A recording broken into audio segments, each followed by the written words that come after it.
नमस्कार मित्रांनो राम रक्षा जे काही आंदोलन छेडलं होतं, जे आंदोलन केलं, जे की रामाची दानपेटी या लोकांनी चोरली, त्याच्यावर राम रक्षा आंदोलन करण्यात आलं आणि त्याच्यावरच आता विरोधी म्हणजे काही भाजप वगैरे हे जे काही आहे ना, हे काहीही वेगवेगळ्या गोष्टी बोलताना दिसत आहे. त्यातल्या त्यात हे राम रक्षा आंदोलनावर काय बोलणार आणि याच्या मागचं कारण काय, किंवा हे राम रक्षा येते का नाही हे बोलणं सोडून महाराष्ट्राचा जो काही कारभार आहे त्याची परीक्षा देणं हे देवेंद्र फडणवीस यांना गरजेचं आहे.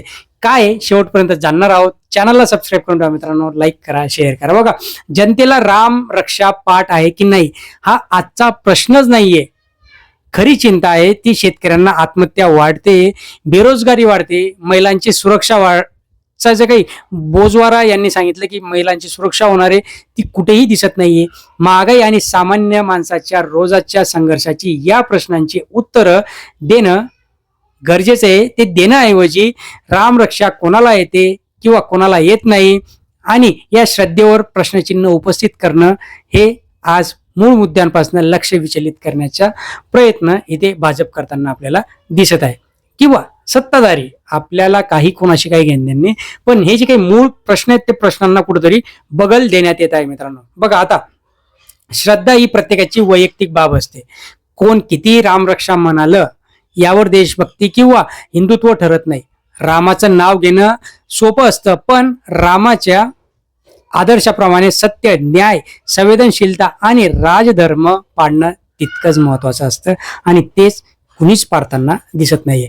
जर खरोखरच परीक्षा द्यायची असेल तर जनतेसमोर आपल्या कारभाराचा रिपोर्ट कार्ड ठेवा आणि रोजगार किती दिले, शेतकऱ्यांना किती दिलासा मिळाला, महिलांना किती सुरक्षा झाली, मुलांच्या नोकरीचं काय, पेपर फुटीचं काय, किंवा ज्या चोऱ्या माऱ्या चालू आहेत त्यांचं काय, याची या प्रश्नांची उत्तरं देणं खूप महत्वाचं आहे. महाराष्ट्राला धार्मिक प्रमाणपत्र नकोय आजच्या काळात.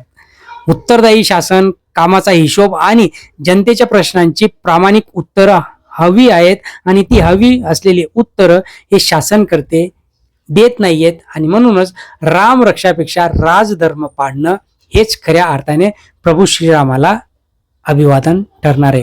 कारण की ज्या पद्धतीने सगळ्यांचं धार्मिक स्थळ असलेलं, सगळ्यांचा देव असलेला राम आणि या रामाच्या मंदिरातच या लोकांनी चोरी केली आणि ती चोरी योग्य नाहीये. त्याची शिक्षा ही नियती यांना नक्कीच देणार आहे. मित्रांनो, धन्यवाद.